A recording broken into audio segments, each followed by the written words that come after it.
Hello, everybody. Welcome, welcome. We're just getting logged in. We're still a little bit early. If anybody has a question, feel free to unmute yourself and I will be more than happy to answer. My hair up in a pit on the top of my head, and I have on my lovely little shirt that says, "Make criminals afraid again."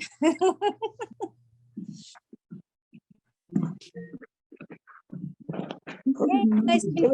Great seminar you gave yesterday, Patty. Thank you. I think we'd get some more feedback, and thank you, Arlene. I really do try to, like Ann said, touch on different aspects of a disposition or whatever the class is. Even though we're repeating the class, it does bring more information each time.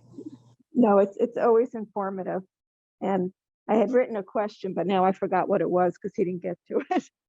I can't remember. And there's no way I can keep up with those questions as they're coming through. There is no way. I actually usually screenshot them just so that I can use them in my future trainings, because if somebody has a question, usually it's more than one. Yeah. So I want to address questions, obviously.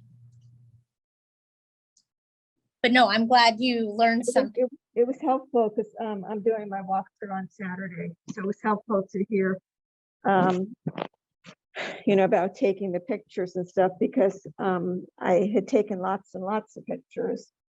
And I probably took way more than I need to. We have a tendency when a tenant moves in to take pictures of things that are wrong. And that's not the right thinking. Right. No, it's wrong. We don't need to document that that's wrong. We need to document what's right. So when they're wrong, when they move out, we're protected. Right. Okay, and you guys are going to bear with me really quickly because I need to invite someone to this event. So bear with me a quick second.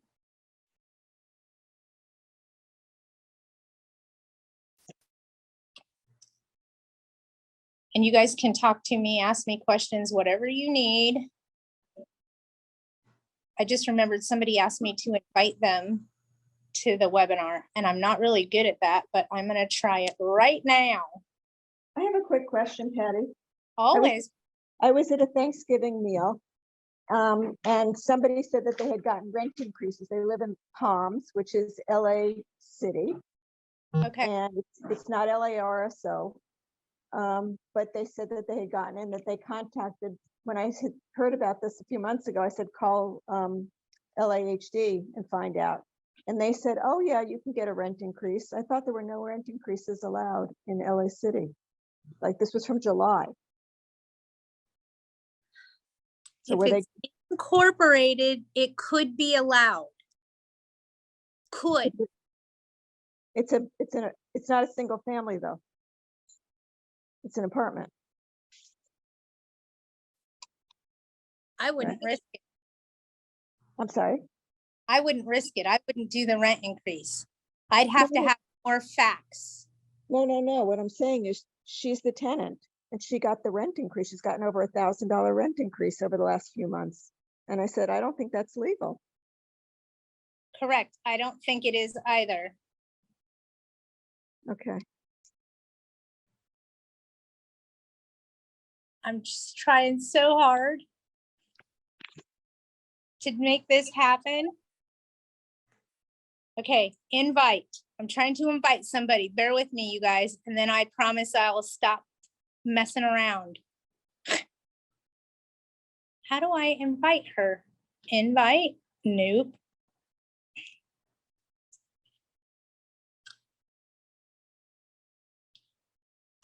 Participants, here we go. Now I found it. Invite, send text message, send it to this phone number, paste, send. There we go. 5 people in the waiting room. Here they come. Everybody's coming in. All right, I invited her.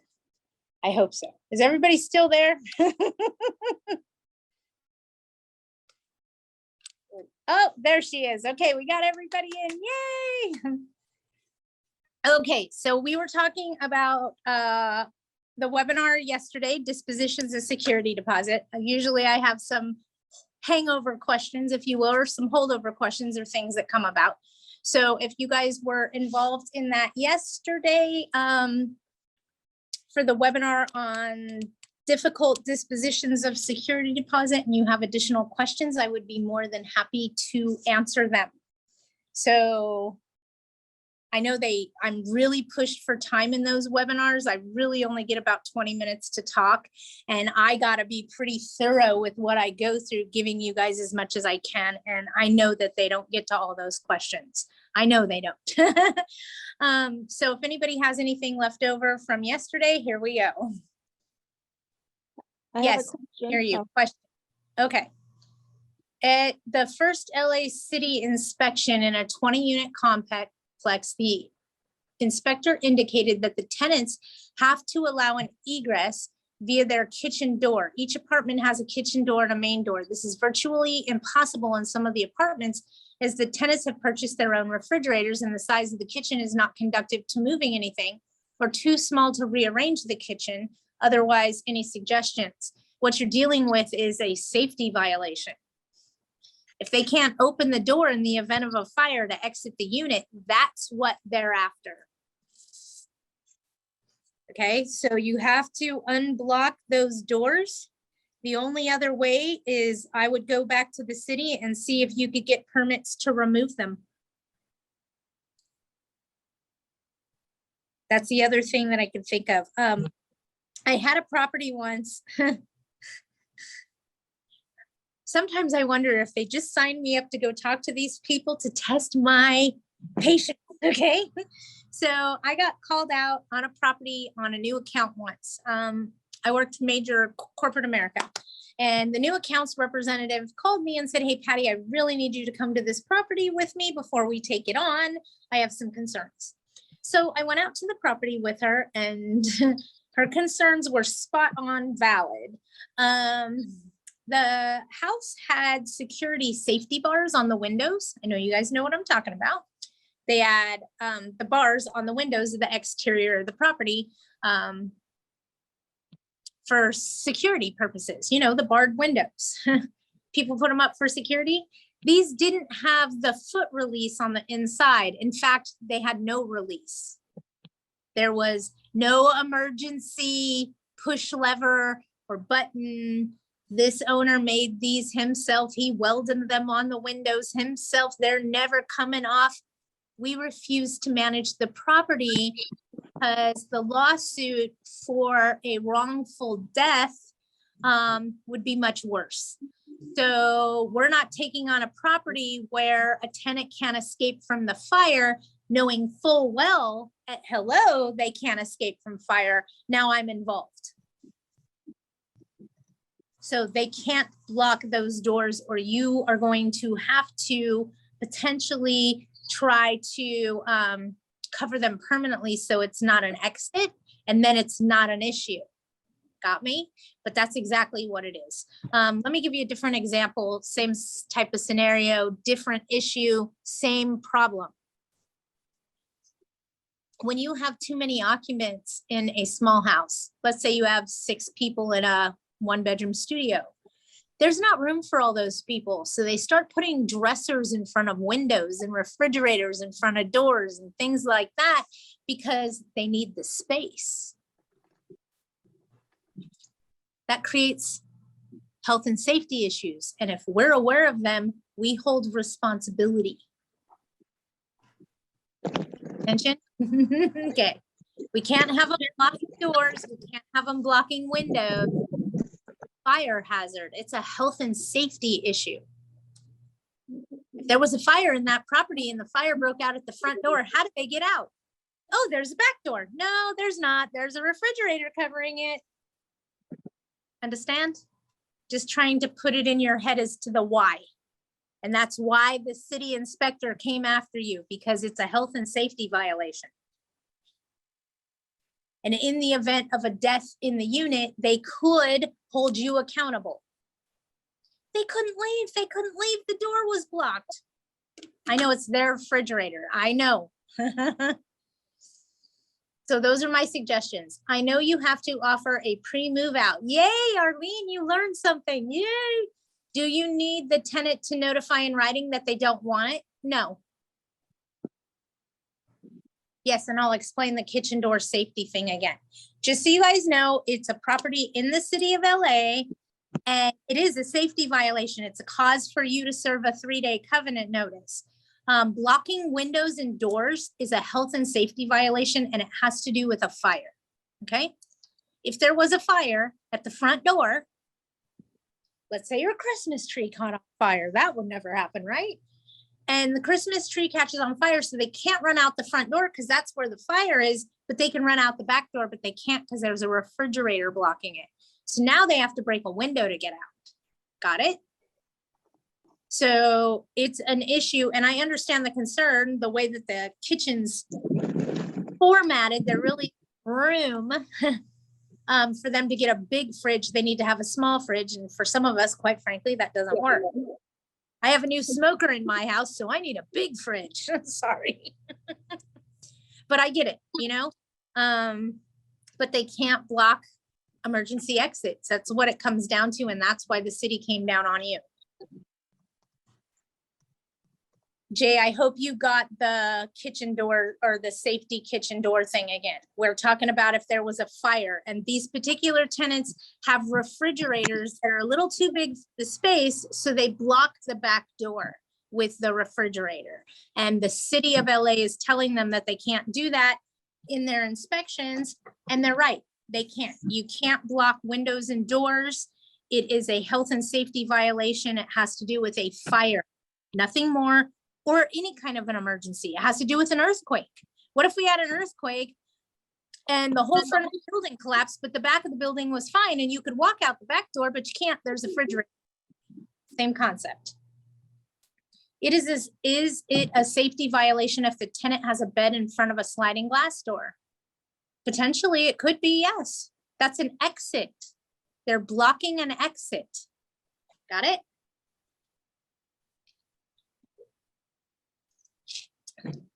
How about the second story kitchen? I'm going to assume that the second story kitchen doesn't have a back door. Just asking. And if it does, I'm going to assume that it goes out to a patio or balcony. You said you had a great carpet cleaner. Can you please share? Yes, I can. Look up Anderson's Carpet Cleaning in the city of Claremont.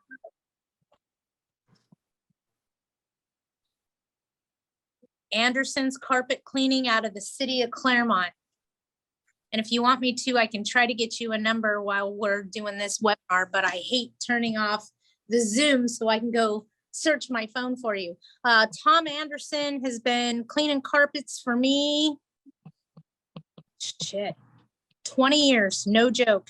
He's, let me tell you something about this carpet cleaner. He can walk in and I will never forget this. I'm like, I have to replace this carpet. I don't need you to come clean it. He goes, well, let me come look at it first. Let's see if I can help the owner.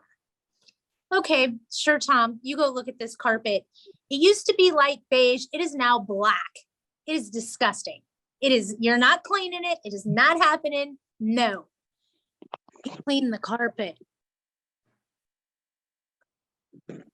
He cleaned the carpet. I had a big giant 8-inch around 3-wick candle sitting on top of my, and I fell asleep. There wasn't a fire, but those wicks got together, made a little torch go off, burned the candle too quick.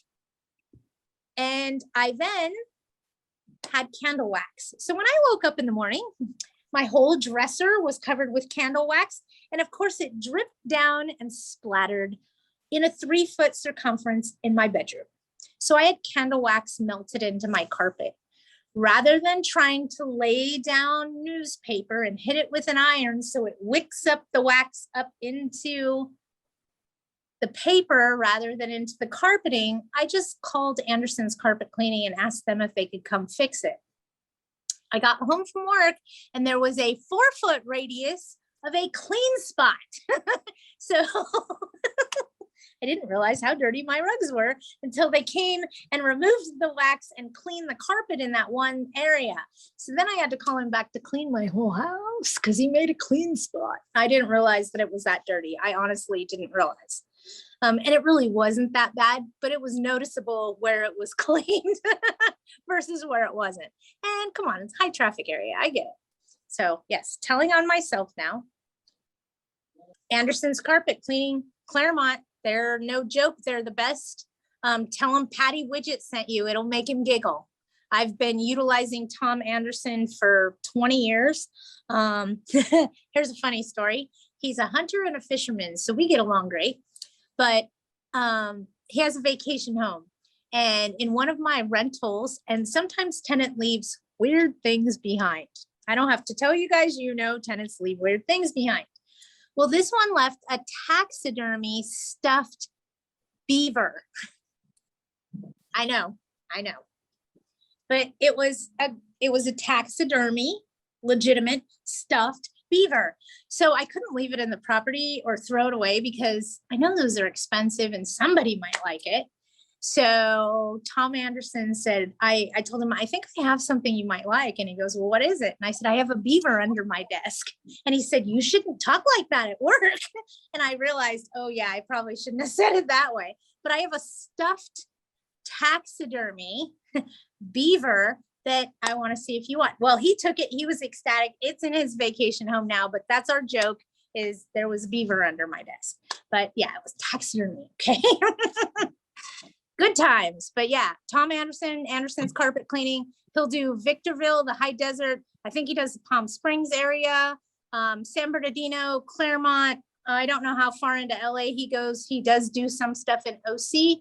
He is amazing. His staff is amazing. He's quick. I've actually called him and he's on an emergency call. He can do water extraction. So he can suck the water up out of your carpets in a flood, pull the carpet, take it to go dry, and then replace padding and lay back carpet. So he's really good when it comes to carpet. There's a lot of things he can do. He can help in a flood. And like I said, he's gotten some pretty awesome stains out of carpet. He will also testify for you. Pay attention. In small claims court as to the condition of the property if the tenants try to sue you after they vacate and you charge them to replace. So he is the guy that will come and appear in court with you. Great guy. Love him to death. Anderson's Carpet Cleaning. Sorry, I didn't mean to make a whole commercial out of today's webinar. I apologize. Anybody got anything else? Oh, and you guys linked him up there. Awesome. Hello, Sarita. All right. Anybody have anything? Nothing. Hi, Patty, it's Sarita. Hello, Sarita. What can I do for you? I send you my question. I typed it out. How do you send the question to you? Is there something you have to do on the chat? Oh, well, I don't know how to send that. You there, and I think you hit the little arrow button, but I'm not sure. Oh, okay. Here's my question. I recently moved into my Los Angeles County home that was rented, tenant occupied.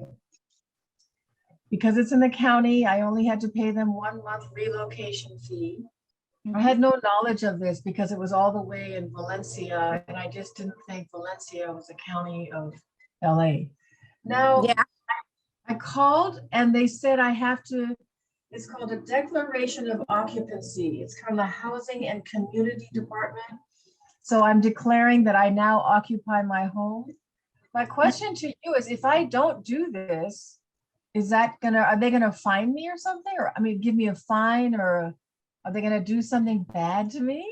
The tenant could come back after you. And if you're doing owner occupied, you cannot re-rent it for, I think it's 3 to 5 years. 3 years. I don't have a problem. I don't want to rent it for 3. Yeah, so I'm not gonna rent it, but I then should fill out it. Then I really should just fill out the form, right? Yeah, then don't worry about it. Wait, no, don't worry about the form. If you're fill out the form. If you're not to rent it, don't worry about it. Fill out the form. Right. Oh, okay, got it. All right. Okay. So Yeah, are we gonna talk about, is this more, the moratorium extension, has it really gone through to 2024? Or we wait, is that gonna be voted on December 15th? Yes, and yes, and yes. Oh. As much as I could say this, there's still a lot of moving parts. I don't have any answers yet. And the most important thing you could do, I went and asked several attorneys, what do we think about all this? How's this going to go? What's going to happen? And they all can't answer me. Okay. And what they said, honestly, it doesn't matter for about 6 months. Why? Because it takes that long for the judges in the courts to know what the new rules are and to implement them. Got it. That being said, Oh. around like a chicken with your head cut off right now, trying to figure out how it's going to go. The reality is we don't know yet. They could make some modifications to the moratorium that's currently in place, and then the federal court could allow it to remain in place. So either they have to adjust the moratorium or remove it entirely. In the meantime, that's not where my focus is. My focus is it's the city of Pasadena and the crack they're freaking smoking. City of Pasadena is trying to pass their own moratorium now, or their own ordinance, if you will, in regards to rent control, saying that the tenant has to be 6 months behind of market rent before you do an eviction. Market rent there is $2,200 a month. What if your rent's only $800? You got to wait a year before you can do an eviction? What? So that's where I'm focused right now, is the ludicrous stuff that's going on. And I hope that the PAC and AGLA go fight with this with our apartment associations, because these people, I think they got into the fentanyl supply because their brains are numb. Okay. They are not thinking clearly. That provides no recourse for landlords. It's helping them steal our properties from us. Let's just call it what it is. So for right now, I don't want everybody to panic. Patty, what's the rule? What's the rule? What are they going to do? I don't know yet. It's too early to tell. Like I just heard, there's a meeting on December 15th. They're going to talk about this. Somebody else is having a meeting on December 3rd. Somebody else is having another meeting tomorrow. There's lots of moving pieces right now, you guys, and it is too early for me or anybody else for that matter to tell you how it's going to go. So I hate to tell you this, but I want you to err on the side of caution, take a step back and wait off to the side. If you're in the county of LA and your tenants owe you money, serve the notice if you haven't already and start the eviction now. I have a feeling that when all this comes about and we understand what the rules are and we're able to do evictions again, we are going to see a plethora of them hitting the LA County court systems, as well as the other court systems. Why is Patty saying this? Take an owner that lives in LA County.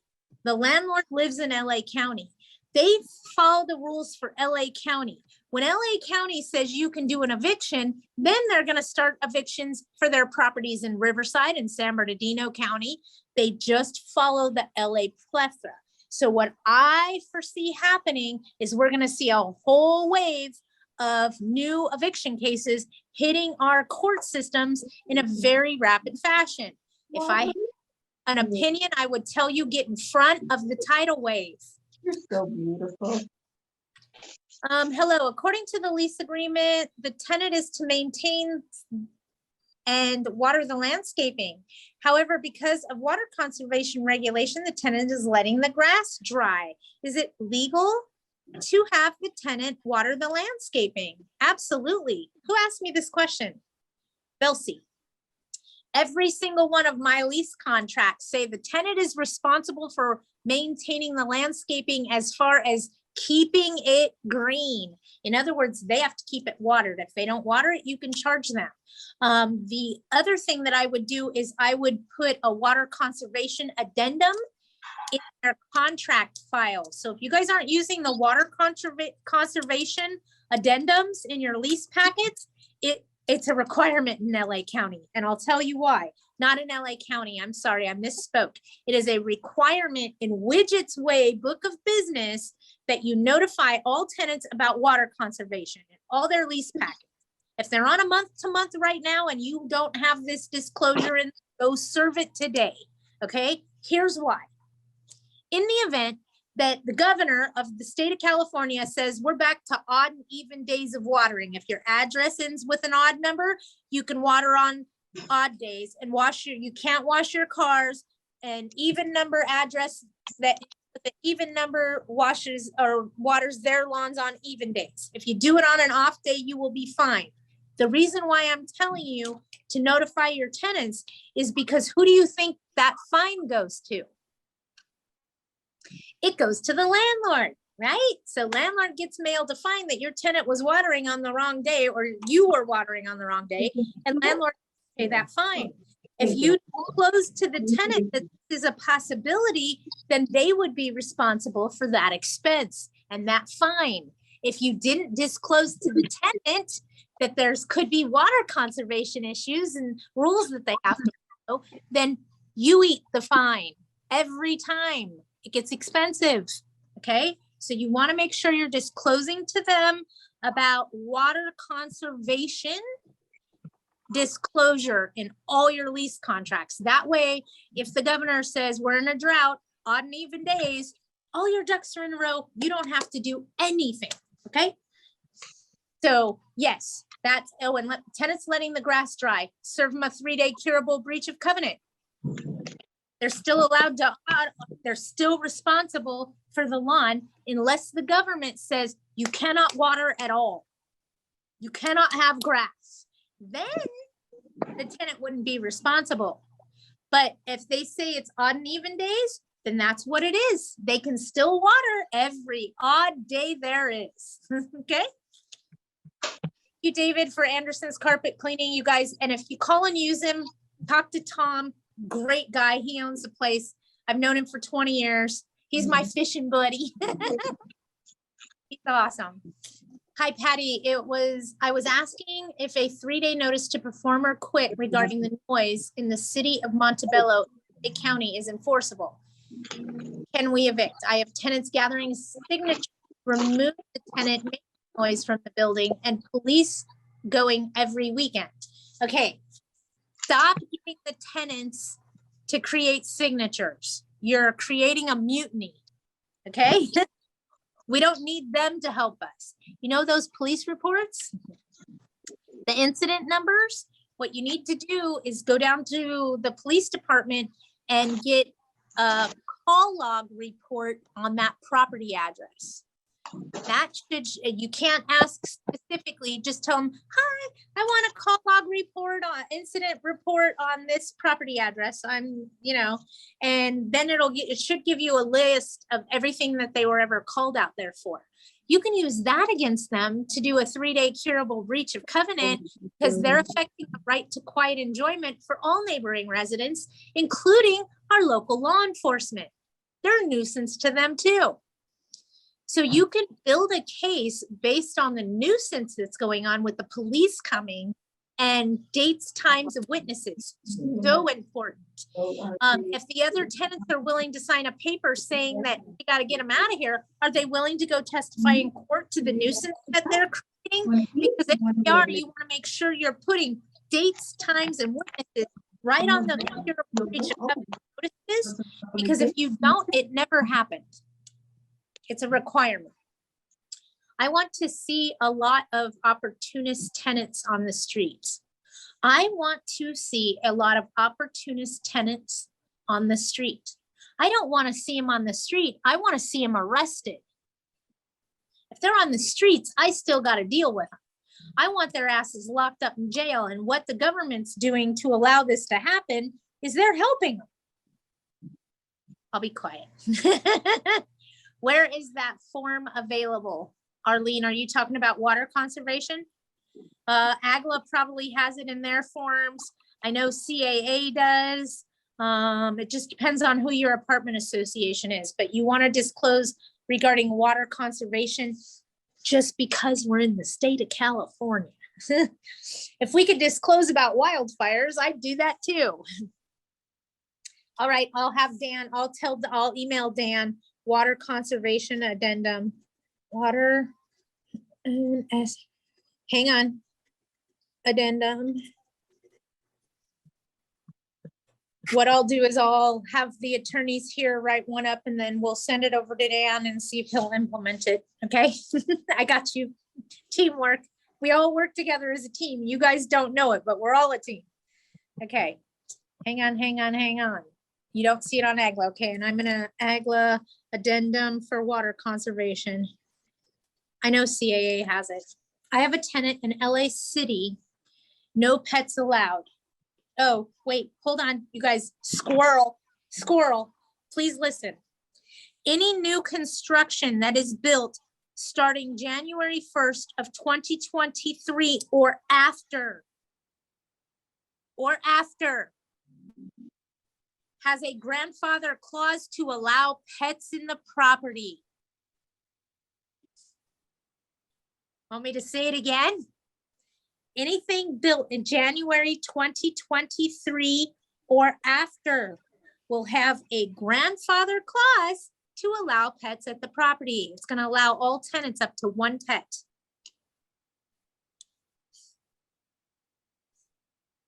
Don't ask. I have a tenant in LA City, no pets allowed. And of course, the tenant got a dog, and this is a 4-unit complex, and this tenant does not pick up after his dog.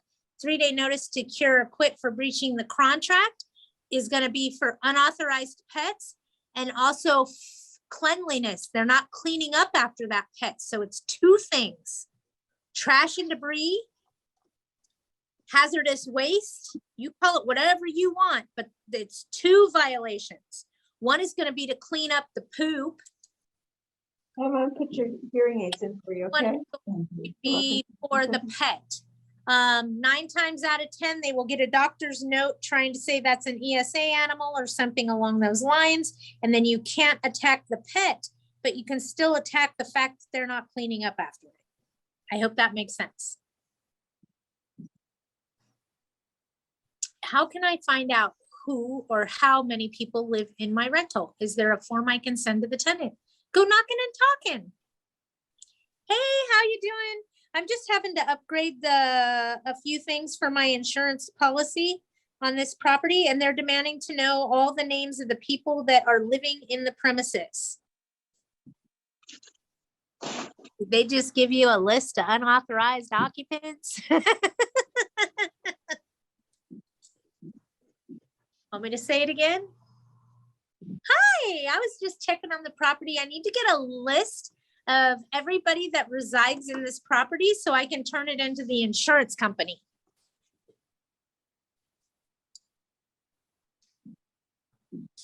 Yes, I use manipulation quite a bit. Their move-in is only 2 columns and don't have pre-move out on form. Whose move-in is 2 columns? Agla? Arlene, is it Agla? It's only got 2 columns because it should be move-in, pre-move out, move out. Is it Agla's move-in form? Yep, okay, I'll have Dan fix that too. Hold on. If you guys find errors on these docs, tell me. I have the capability to make it so they help us better, okay? 2 columns. And what columns are they, if you don't mind me asking? I'm gonna say it's move in, move out.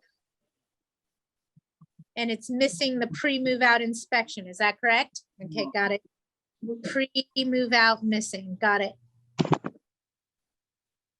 CAA has it on theirs.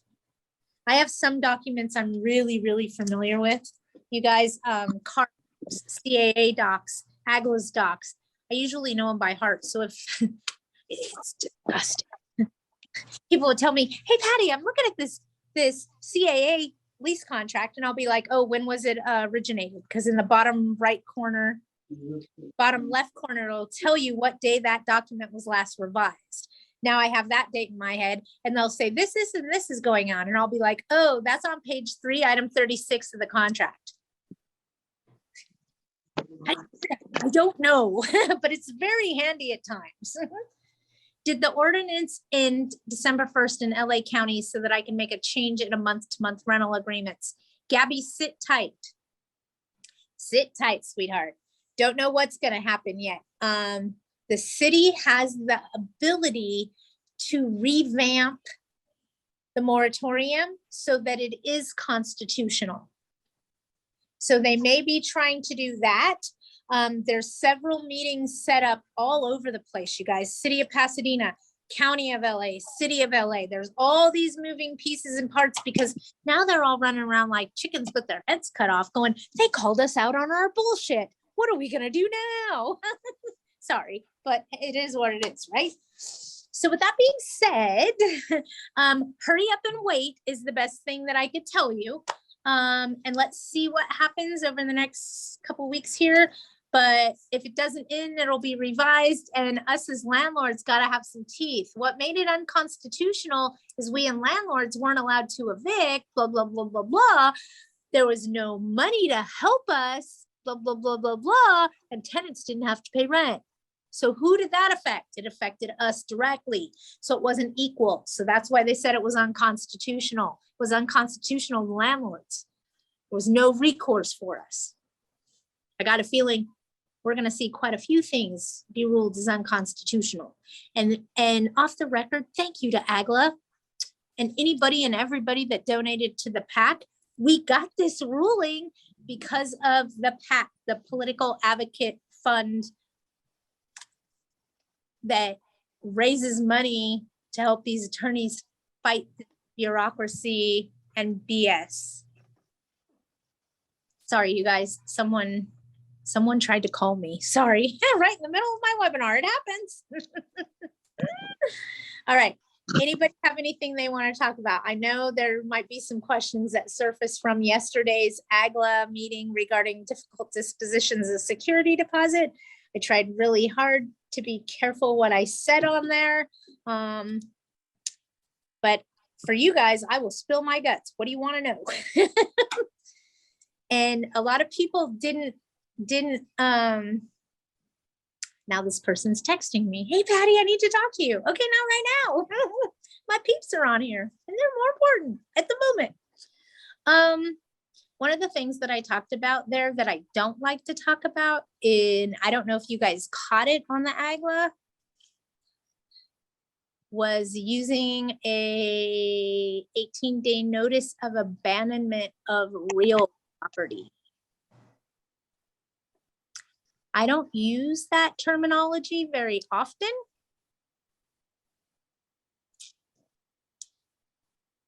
And we could always talk about it at some time if you want to, but we're all familiar with the notice of abandonment of personal property.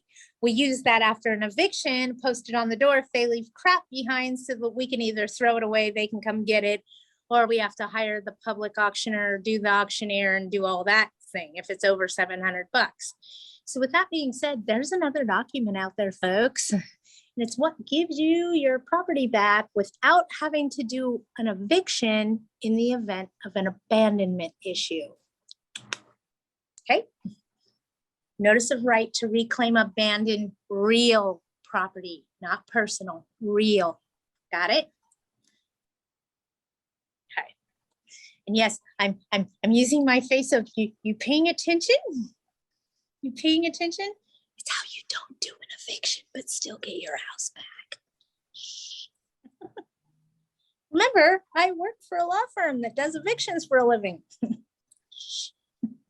right, let's see, because I saw something else come through. Is there a non-smoking form in AGLA for LA County?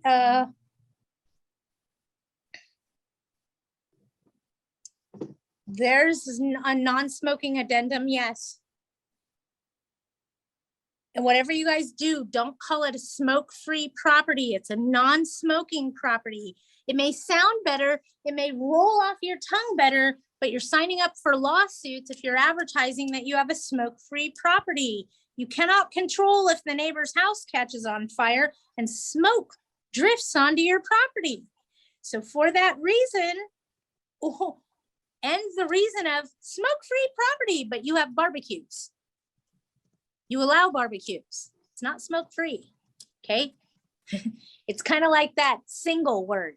You may not allow smoking, but not smoke-free.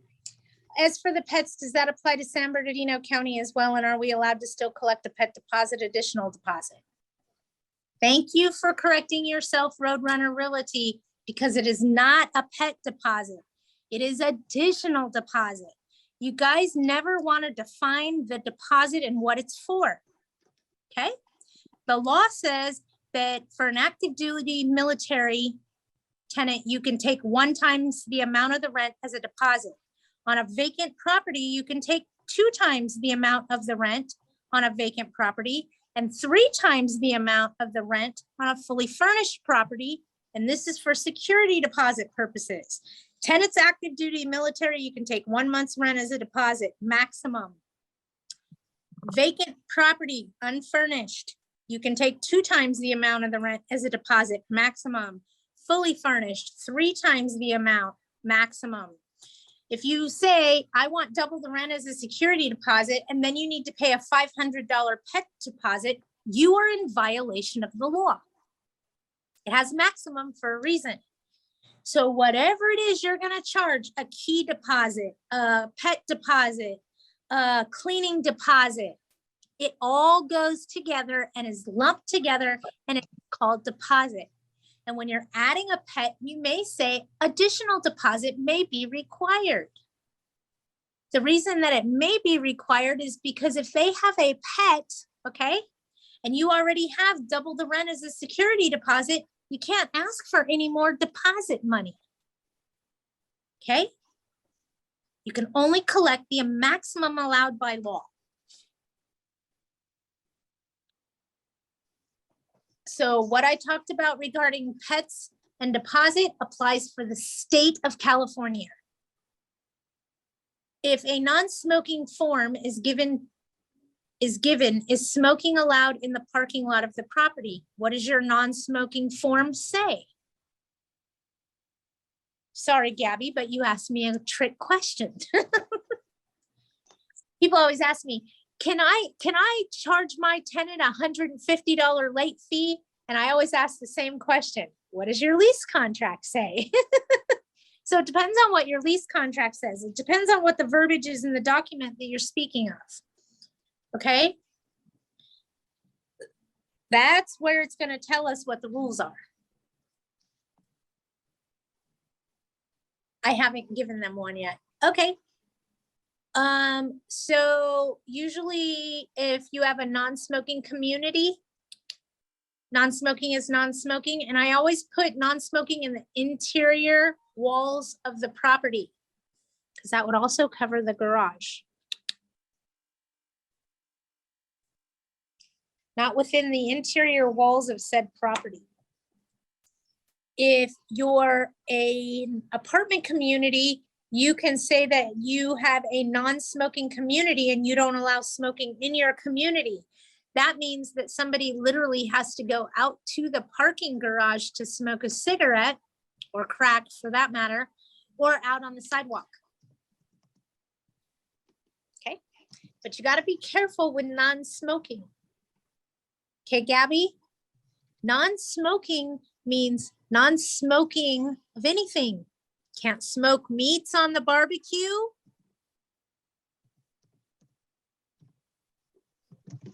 So watch that.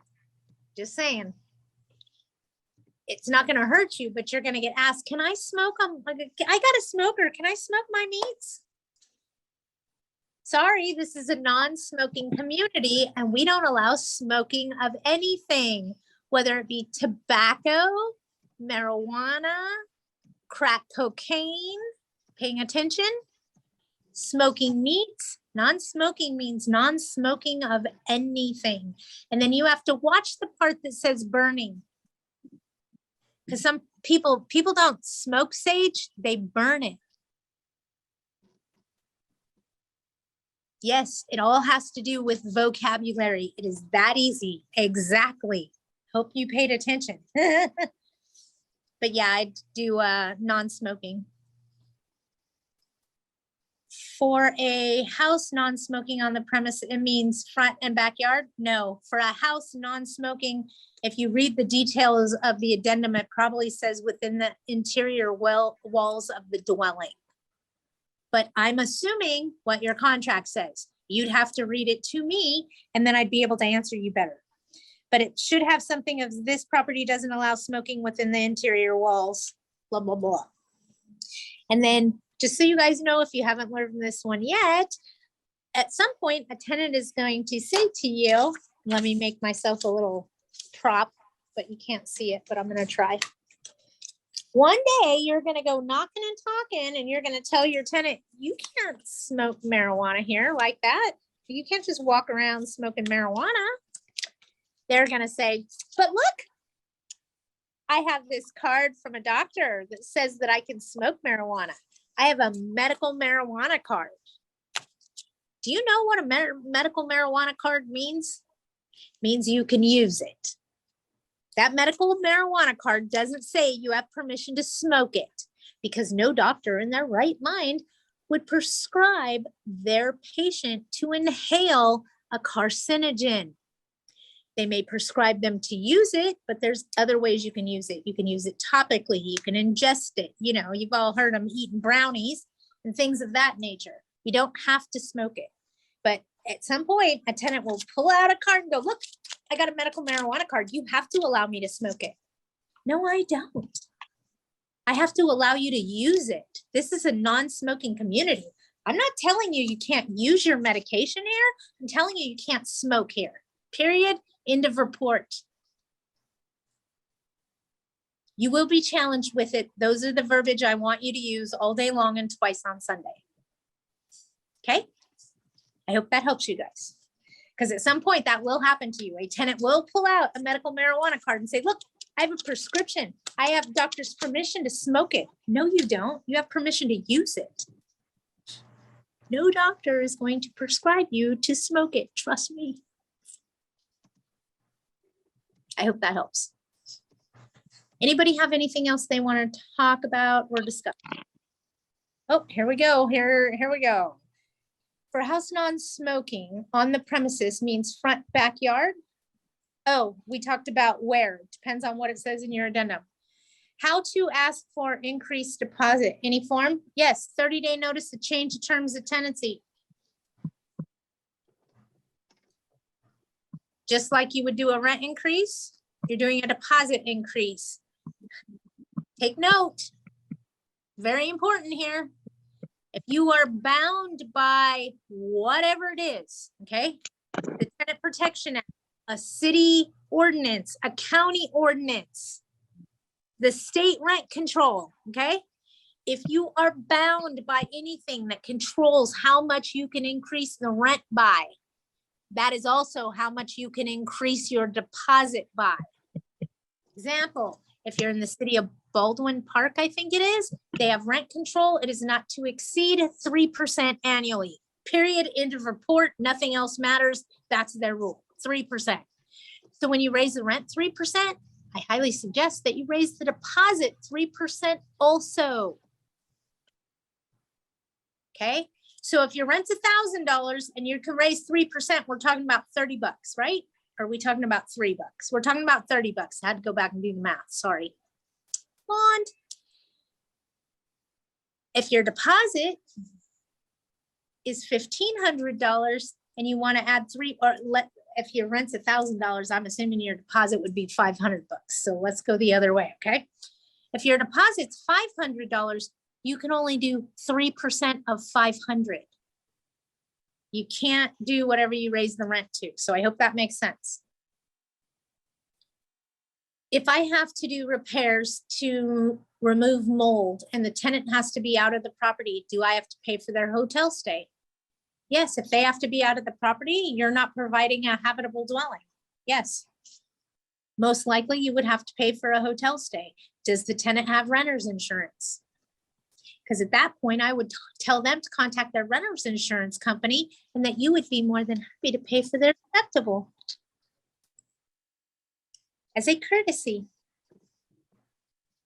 And you're going to have to give them a rent credit for the days they're out of the property. If you're in LA County under DCBA, LARSO through the county, you need to pay the daily per diem amount, which is $207 per day. plus $66 for each adult and $33 for each child, 12 and under. I remember so much stuff. It's making my head hurt. If I have to do repairs to, oh, okay. I don't know, but I think so. Okay. Well, I would ask them to contact their renter's insurance. Here, you guys follow this, okay? Yeah, unfortunately, you're gonna have to vacate while the repairs are done.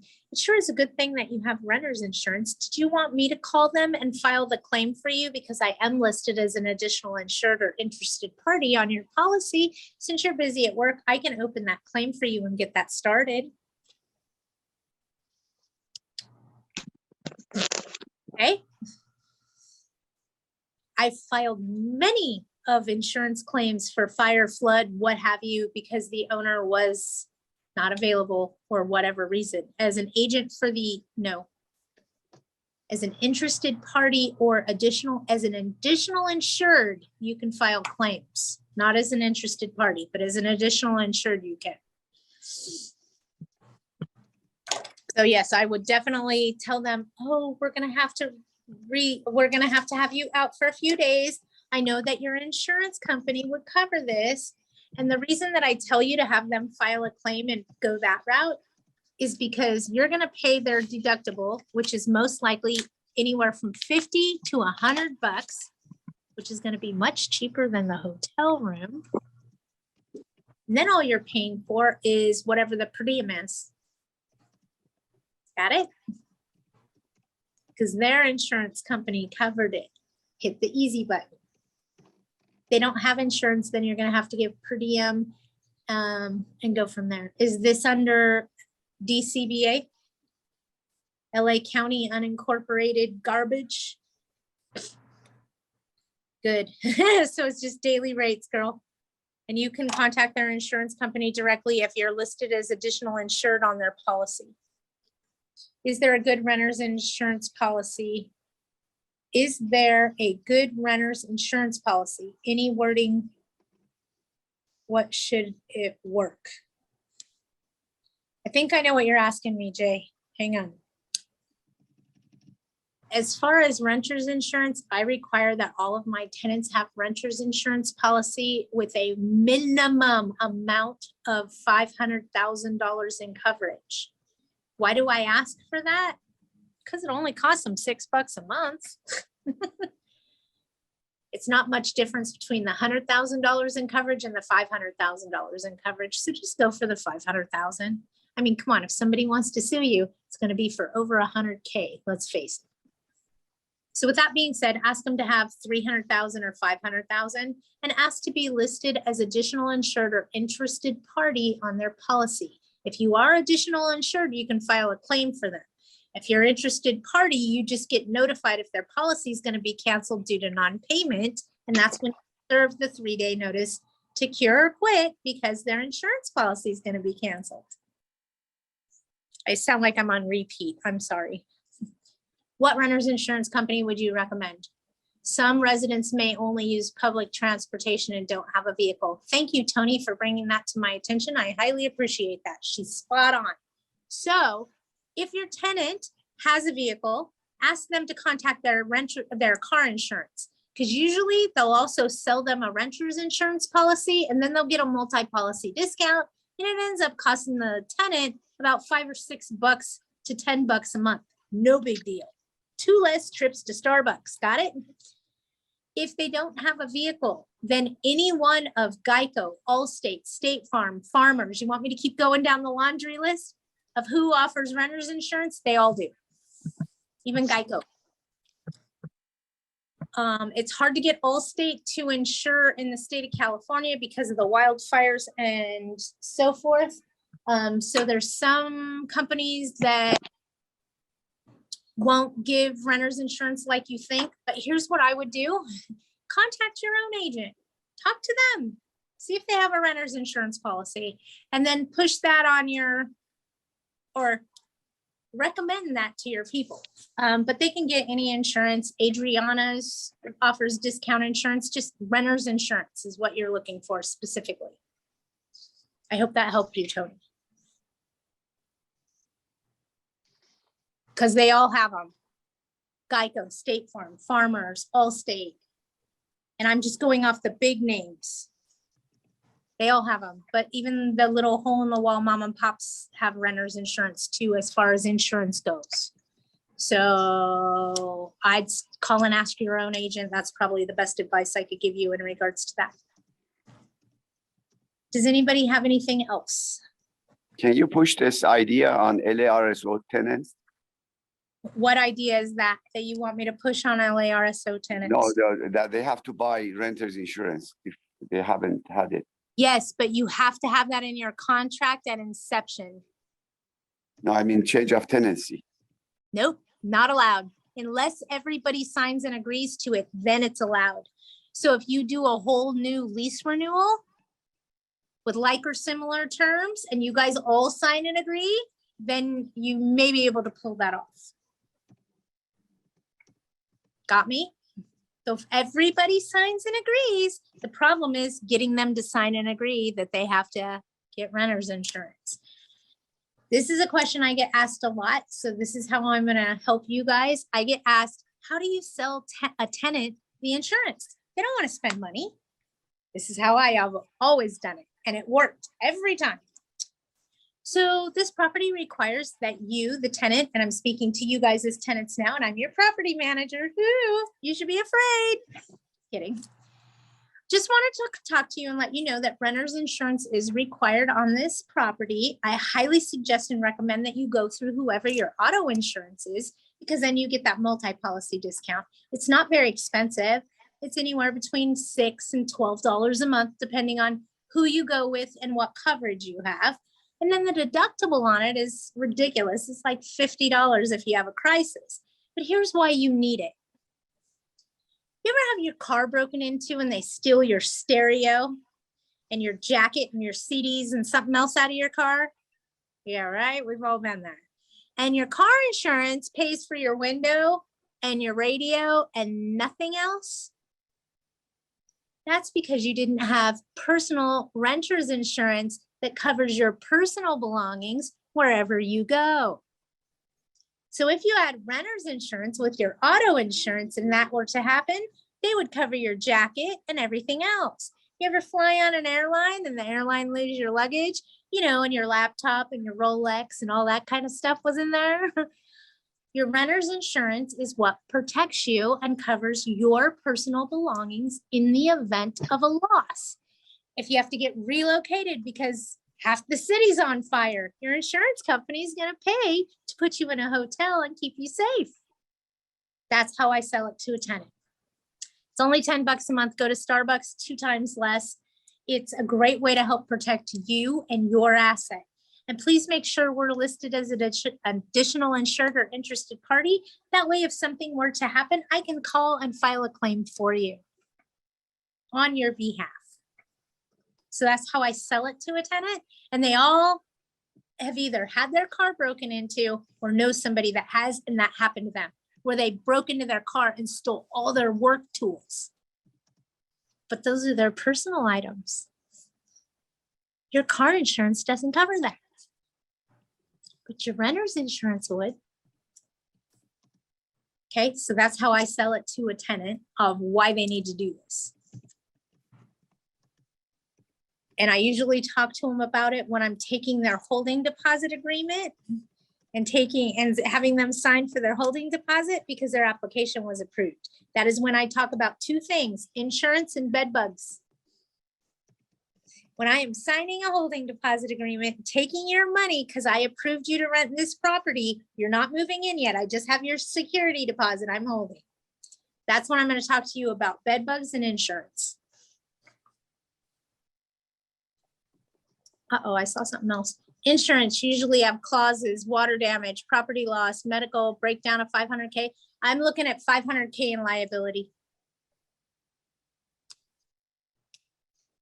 I don't care about the rest of the breakdowns. It's a liability I'm after. Because let's face it, if something happens on the property and there's some kind of an injury, God only knows, I'm not trying to freak you guys out. We want to exhaust the tenant's insurance before they come after your insurance. Because you're the landlord, you have bigger teeth. We want them to first go there And if that doesn't fix the issue and they have to come over you, at least part of it has already been taken care of by the tenant's insurance, okay? Hope that makes sense. Is there a difference between additional insured or interested party? Yes. Additional insured means I'm also insured as a landlord. So I can call up their agent, tell them that I want to file a claim. I'm also insured on their policy. Make sense? So I can call and file a claim. And let me tell you guys, for those of us that professionally manage property, if I was managing your investment home, I would be listed on your homeowner's policy as additional insured or interested party. And a lot of them won't do additional insured. They'll just do interested party. And that's fine too, because then when the insurance company says, oh, look, Sally didn't pay her rental insurance this month, we're going to send her a notice that we're going to cancel. They also send that notice to you, interested party. You want to know, because then you can serve a 3-day curable breach of covenant that they're in violation of their contract because their renter's insurance hasn't been paid. If they don't fix it in 3 days, you may be able to start an eviction. They'll see one of our tenants fought with a neighbor. Our tenant shot that neighbor. Oh my God. That neighbor died a year later. Neighbor sued the owner. What should be in the lease to prevent this from happening to the owner?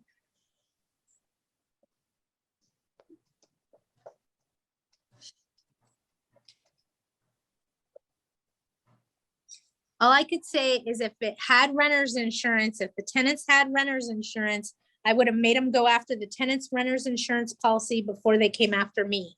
But the reality of what you're asking me, Belsie, is they're always going to come after us owners because we have more money than those tenants in their eyes. I'm not saying that we always do. In some situations right now where our houses are being held hostage, the tenants have more money than we do. I know that. I understand. But for the most part, it doesn't work that way. So they always want to sink their teeth into the landlord because they feel that we have bigger pockets. There's what I wanted to use. It's not always the case, not always true. But if my defense is to throw the tenant's insurance out before they come after my insurance, I'm going to do it every time. And let's talk about this realistically. If the mailman, and just talking out loud, okay, was coming up to your front door and tripped and broke their ankle on your sprinkler, they're going to sue you, the landlord, because you have bigger pockets and more money. Okay. All right. What was the question? I heard somebody starting to ask.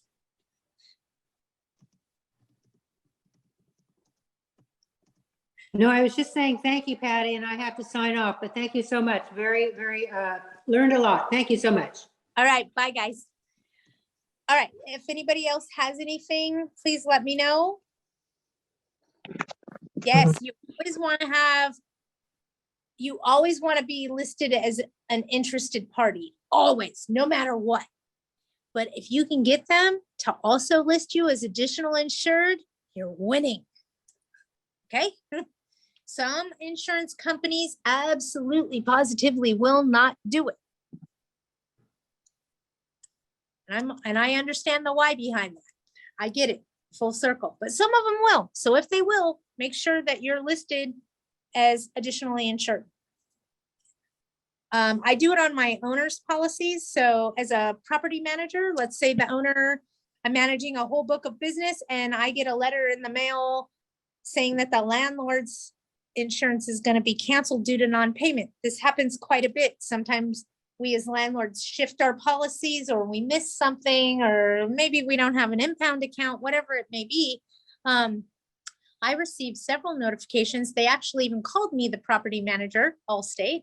Hey, we can't get a hold of this landlord. It's pretty weird. We've had him for 15 years. He has you listed as interested party or additional insured. You know anything about this? Oh, let me call and find out. I'll call you back. Let me get your info. Call the landlord. Yeah, I'm still on vacation in Cabo. Oh, I forgot to pay those, didn't I? Can you just take it out of my proceeds and pay those for me so they don't turn me off? Sure thing. So it comes in very handy and helpful. We as landlords, we forget things. We're human. Your property manager has the opportunity to save your asset. Utilize it, okay?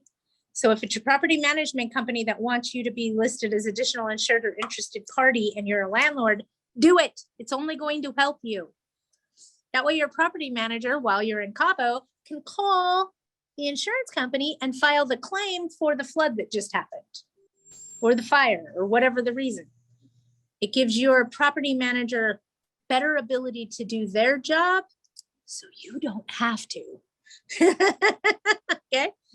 Give them more teeth so you don't have. All right, you guys, I'm gonna get off of here unless anybody has anything else. We are waiting patiently. We're holding in a holding pattern with all the moving pieces in LA County right now, while they try to figure out what they're gonna do about their moratorium. I know we're seeing all kinds of changes go about, but nothing solid yet, you guys. And like the attorney told me, it's gonna take the judge 6 months to figure it out too. So don't panic. Don't panic, don't panic, don't panic. We'll figure it out, okay? But if you have somebody not paying you, I can't encourage you enough. We got to stop this financial bleeding, you guys. We're not as rich as the government thinks we are, okay? We got to get these people out of our houses. And again, if you're in the middle of litigation, please try to settle for possession as quickly as possible. Forget the money, let it go. It's expensive, let it go. Settle, get them out. That's all we want. Get them out. Let us reboot, reload, and start over. That way we're not financially bleeding every month. All right, you guys, you have a great week. If you need for anything, let me know. I will be back on AGLA, I believe on December 7th. It's coming up quickly. It's like next week, I think, or the week after. I am doing a talk about, this is a good one, preparing yourself for court. I'm going to talk to you about what documents you need to bring, what you need to wear, how you need to speak, things like that. So if you guys want to catch that, make sure you grab that with AGLA. Thank you guys. And if you need me for anything, you know how to hunt me down. Bye, everybody. Yes, preparing yourself for court. Good topic. Bye, guys.